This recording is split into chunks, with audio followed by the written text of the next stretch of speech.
Thinking used car? Finally, there's a place just for you. Motor Trend Orlando, the all-new used car superstore. All makes, all models, all certified, all at one place. Hundreds of vehicles. Toyota, Honda, Nissan, Ford, Chevy, Lexus. All makes, all models. Prices up to 65% off original MSRP. All Motor Trend certified vehicles. Finally, the name you can trust in used cars. Motor Trend Orlando. Check it out at mtorlando.com or visit our 35,000-foot indoor showroom today. Motor Trend Orlando.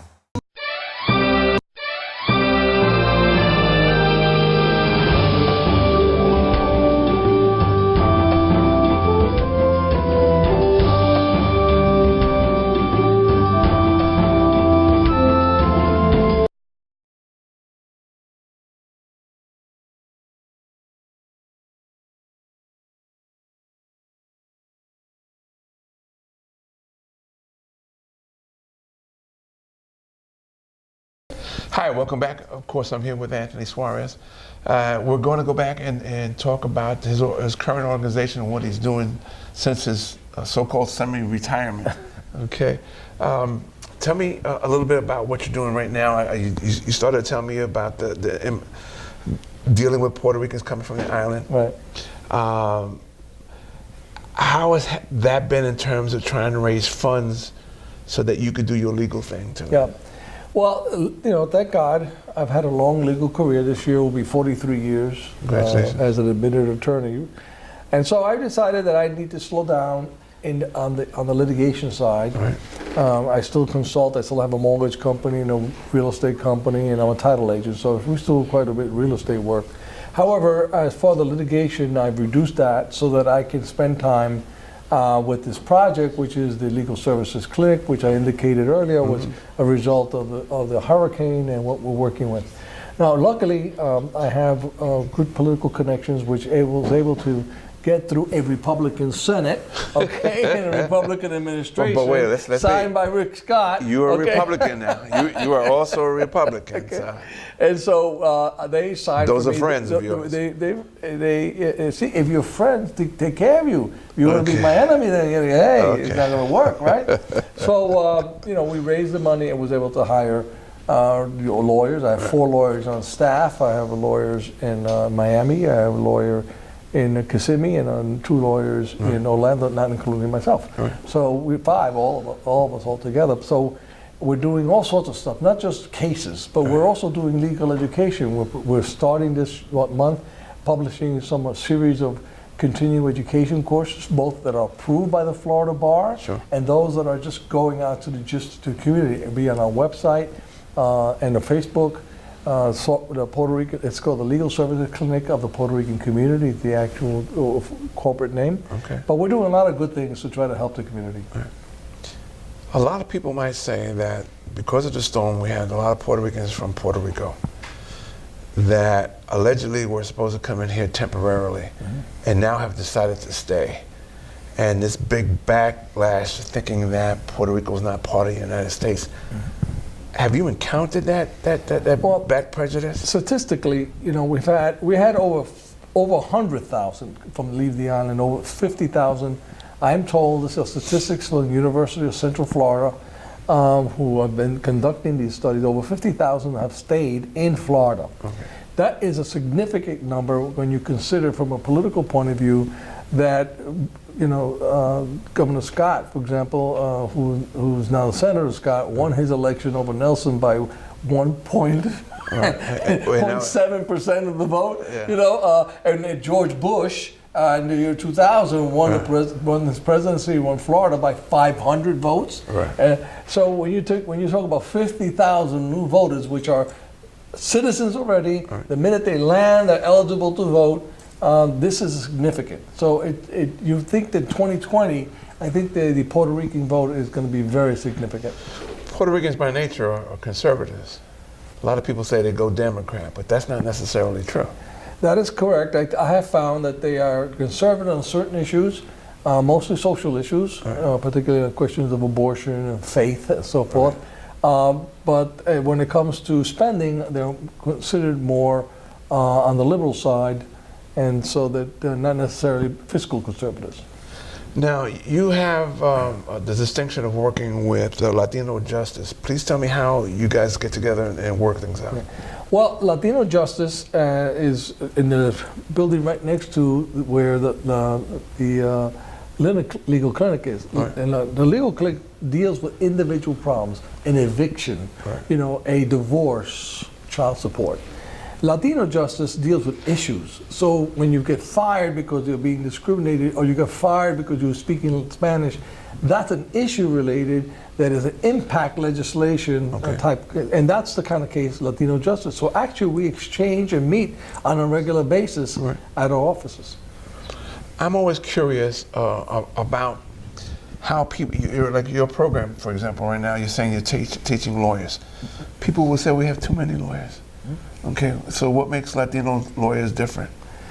Well, I think all people have to be, lawyers have to be not just trained in law, but I believe they need to be culturally competent. Okay, Explain culturally competent. That would be to understand why someone may behave in a certain way, as opposed to not understanding the culture and then it's presuming that it's either ignorance or whether that is an intentional violation of the law.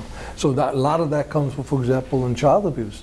There, in many Latino communities, being stern with your child is biblical. Sure. However, American culture generally is more liberal in the extent of not talking to a child, Dr. Spock. The treatment. So I just had a case in my office just the other day where a woman disciplined her daughter, 17-year-old, rambunctious 17-year-old. She disciplined the daughter. They called her to grab her by the throat. And my client, the mother, got arrested. Okay. For disciplining her child. That is a cultural issue, I believe, and luckily we were able to get the case dismissed. But that's the type of situation that an attorney who's culturally and linguistically competent can be extremely helpful. Is there a limitation now? How long will you go forward training lawyers, for example? And then where does your program go from there? Well, I think that we've been thinking at that. How far? I don't want to just be doing a law firm because that's not my nature. You know me, that I'm a person that grows and likes to do different things. We are launching this summer something called the Justice Academy, which is a mini law school for children from the age of 13 to 17. Wow. And so I have the lawyers. We have space we have a classroom and everything in our offices. So what we're going to do is we're going to offer to students, initially it's going to be 30 and maybe up to 60, depending, but we will teach them civics. Nice. What is the jurisdiction? What is the different legislative powers? And we're using the question of the superpowers. You've got a Marvel topic. Everybody's got a superpower. This guy's got a power. We have a judicial power. We have a legislative power, executive power. We have the federal power. We have the county power, state power. So all these characters, we design characters with powers, and then we will teach the course of civics using these superpowers. Latinos in government. We seem to be increasing, and yet, what kind of Latinos are we getting? You know what I'm saying? How are they going to affect us? Do they have to be extremists in order to be recognized, or could we come in on a more conservative note? Well, in 1999, when I won my election, and I was the only Puerto Rican in the state of Florida, it was more difficult. But now we have 6, and we have a federal congressman. So we have grown quite a bit as far as access. And I think that will continue because the population is just growing. Statistically, again, when you go to the UCF and you get their number, you'll see that the Puerto Rican community is expanding everywhere. From Tampa to Jacksonville, even in Panama City, there's a significant number of Hispanic Puerto Ricans up there, and of course spread out throughout the rest of the state in South Florida. So I think that you're going to see more. Now, my experience in New York tells me that the more you have, the less qualified and I mean by the more population you have, people start voting based on just ethnicity, not necessarily the best qualified. And the result has been, from my experience in New York, is that we went from lawyers and doctors who were being representatives to all of a sudden you have people who knew more about how to asar un lechon than they knew about how to do a budget. Yeah. But they were closer to the people and they got more elected, and then I think that it deteriorated. That's my own opinion. So they're sort of like freelancing in their job. That's what you're saying, basically. I want to talk about voting. Okay, voting rights. And here in the state, our laws are pretty tough and seems to be suppressive. Yeah. Especially against poor people, people of color. Right. How do we get around that to do better? Yeah, we recently had a constitutional amendment that would allow people who have had a prior conviction to be automatically be re-registered rather than to vote, rather than having to request a petition for clemency in order to vote. And of course, that's been stuck in the courts over interpretation. The Republican Party has taken the position that constitutional amendment that was voted on by the public also meant that you had to pay all your fines. Yes, I saw that. And the Democrats have taken positions, no, we don't have to pay the fines. You just, once you finish your time, in jail time, you're fine. Well, that's not what the constitutional amendment said. So what happens, we have a do we have to go back to the well? Or we have to go back to the well and redraw that thing. You have to do an amendment, either by constitutional amendment or draft laws that would explain what the constitutional amendment meant, because it was too general. That's why. Do you trust your own party to do that?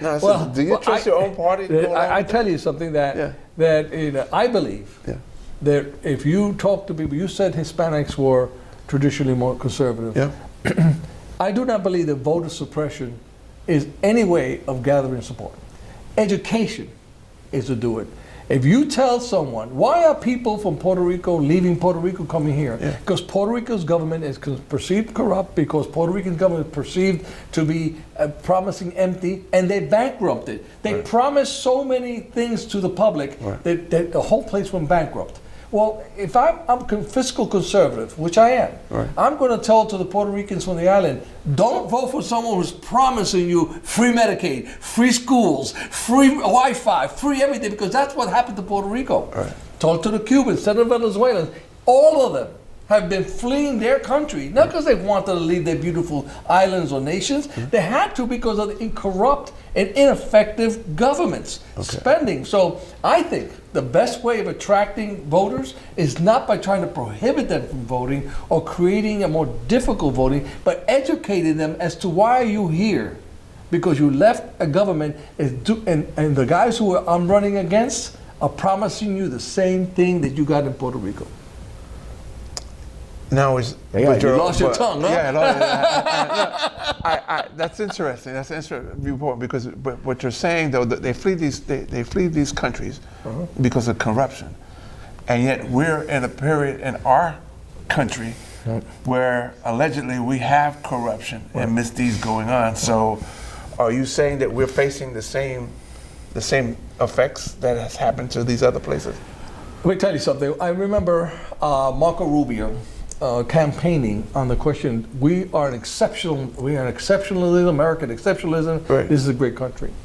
We saved the world after World War II. Literally, Bretton Woods, we got the whole world back on its feet.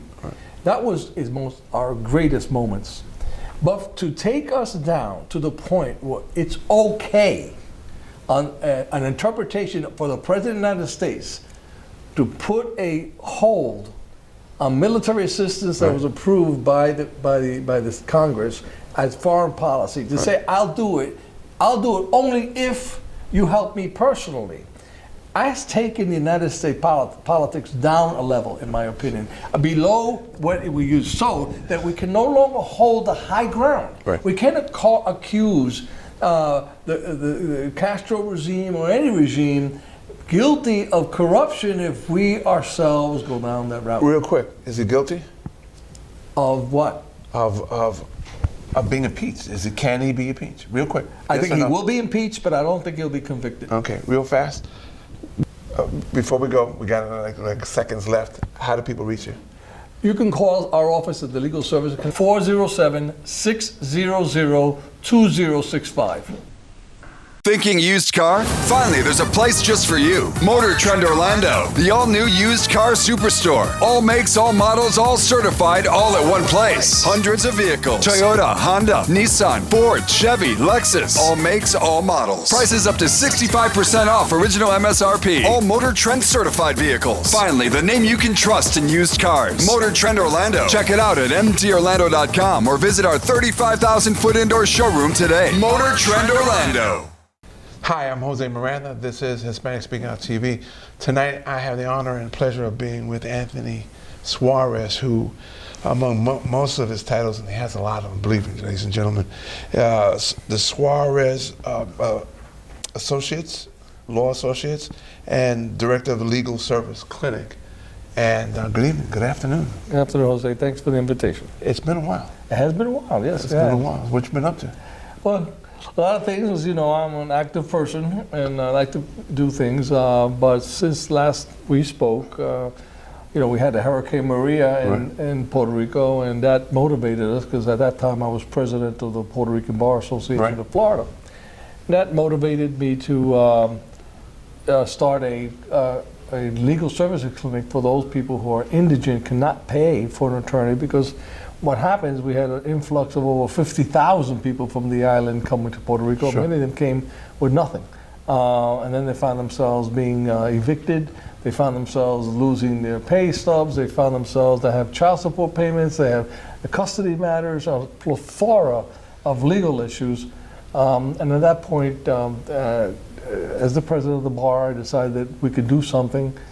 Did some research and used my political connections, and was able to raise some money, and we started a non-for-profit certified by the Florida Supreme Court, so that we could then hire some of the lawyers that were fleeing Puerto Rico because of the economic situation. Right. We hired them, and under our license they could practice, listen to clients, interview them, and go to court on maintenance. So up to this point we have hundreds of clients that we have assisted.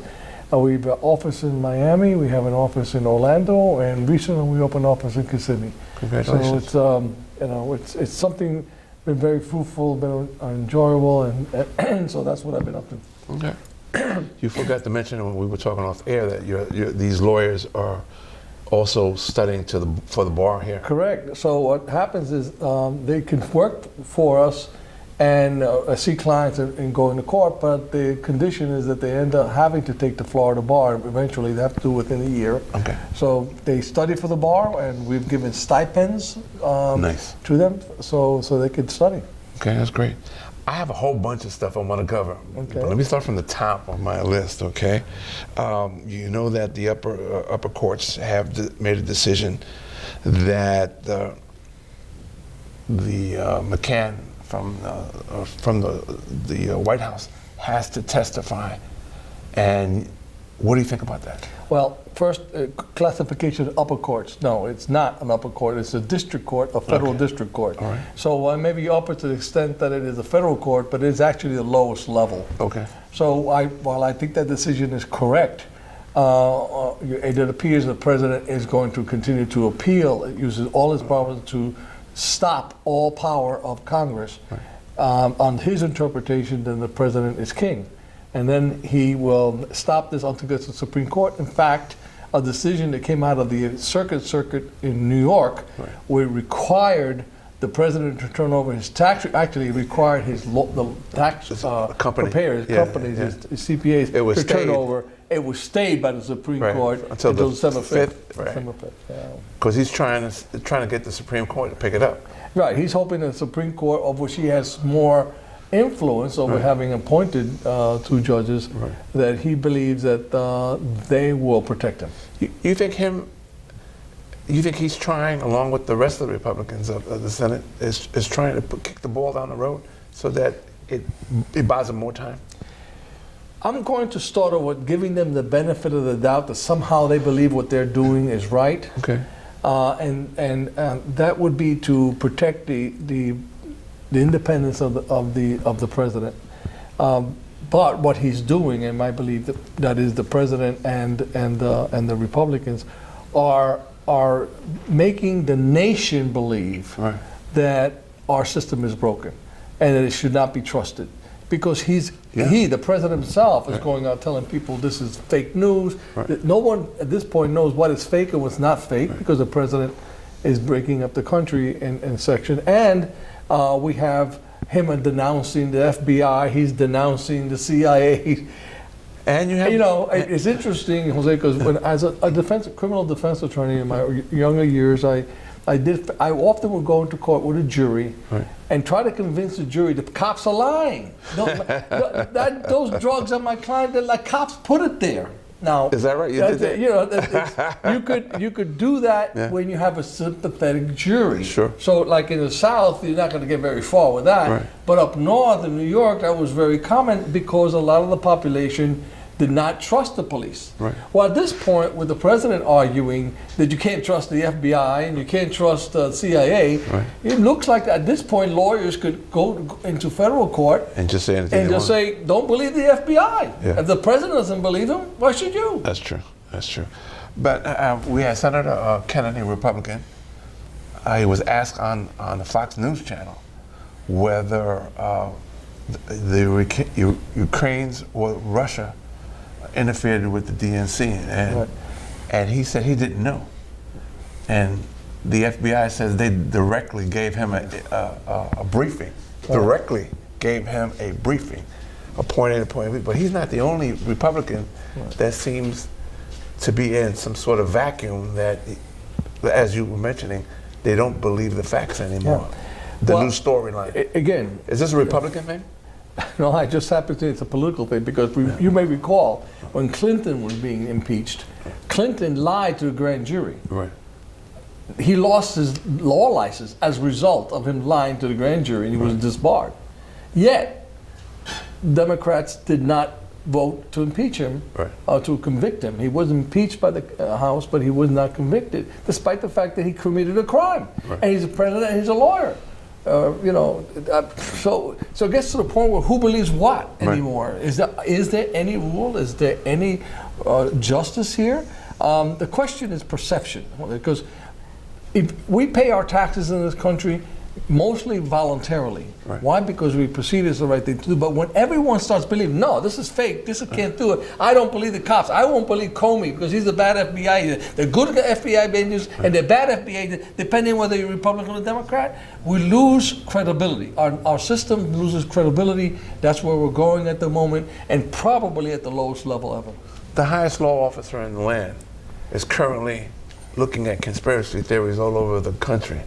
In Europe. What do you think about that as a lawyer? Right. Well, again, he has an obligation to determine whether these theories have facts or not. I don't object to him looking into something if, in fact, he comes to an impartial decision. I'm having trouble believing that our Attorney General is, in fact, an impartial arbiter. Because I believe that from what I'm seeing, he works for the president? That he seems to be believing that his responsibility is to protect the president rather than the Constitution. I think one of the things we might want to look at down the future is that the Attorney General be an independent person, sort of like an Inspector General, that he's not a political appointee, that once he gets appointed, or something like the Federal Reserve Chairman. Federal Reserve Chairman is appointed for 10 years, and he does the thing as he perceives the facts, and then it is not to be interfered by the president or the federal government. I think that the Attorney General should be considered. There should be a constitutional amendment to take him out of the political process, so that we have a respect for the law and respect for the courts. Climate change, something's good. Climate change. The United States pulled out of the Paris Accord, but we have been fighting climate change at least since the 1980s. The UN just put out a dire report saying that if we're behind the ball, and we have a Congress and a Senate that's not passing any bills on climate change. What do you feel about that? Well, obviously, I'm on the belief that the climate is changing. the question is really not whether climate is changing. The question is whether or not man is causing the climate change or whether it's a natural occurrence. We had climate change in the Ice Age. It had nothing to do with mankind. It had to do with just nature. Nature. So the question is, can we really, as human beings, stop some of the stuff and stop and delay what may be naturally occurring anyway? I think there are things that can be done and should be attempted. You look at the recently what happened in Venice, where on an unusual time, Venice flooded. Then flooded. Yeah. We in the United States and Puerto Rico now has beaches that are really inundated, and buildings are literally collapsing into the ocean. And of course, Miami, here in Florida, suffers from this kind of flooding constantly. Sure. It will happen more and more. And if one or more of these icebergs breaks down and it raises the water level, the ocean level, by as little as 3 to 4 inches, places like Miami will be out of business. All right. Changing again, we're talking about charter schools. Okay. Okay. Charter You're really schools. going wider. Yeah, no. Charter schools and Latinos. A lot of Latinos are complaining that Democrats, they're saying Democrats, the people running for office now, are going away from charter schools. I believe Republicans sort of supported the charter schools. What's your opinion on that? Well, I think charter schools generally is a good idea because it models what a university. What happens with our political system, our public school system, is that public schools have a monopoly over this area, right? So you have to go to the school, whether it's good or bad, you have to go to that school because that's the way we draw the map. But if in universities, however, you can go to any university you want, right? So universities have to compete against each other. Thus, you get superior universities and the not so superior. But when you have schools that have monopolies, then they don't have to improve and they don't have to. So I think that it's a good idea to have charters. What I do not think is a good idea is you have charters with no regulations and then public schools being overregulated. Because you're not giving them the same ability. If you're going to tell the public school, you must have A, B, C in your curriculum, and then you don't tell the charter school have the ABC in your curriculum, that's an unfair comparison, and you're tying the public school system down to a bureaucracy, and they cannot perform. I had an interview with Senator Torres, and he reported to me, which I didn't know, that in charter schools the teachers are not don't have to be necessarily licensed. Well, this is one of those examples. For example, in public school, you have to have a bachelor's degree and then move on. These charter schools don't necessarily have to have purpose with education, with the formal education. So that already is giving them an advantage as far as hiring, right? As far as fees and salaries that they get paid. But that doesn't mean the person is not qualified. Your mother teaches you, and your mother could have been a high school dropout. She taught you how to food, how to shave, how to, everyone's a teacher. The question how good of a teacher you're going to be is that depends maybe on the amount of formal education you have. But listen, you've had people with formal education are idiots. So agree. Don't hold that, because that's a line that the FTA and of course Democratic politicians say, oh, the unqualified teachers. They may be unqualified, they may not, but simply because they don't have a degree does not make them qualified or unqualified. Before we go, we got like seconds left. How do people reach you? You can call our office at the Legal Service 407-600-2065.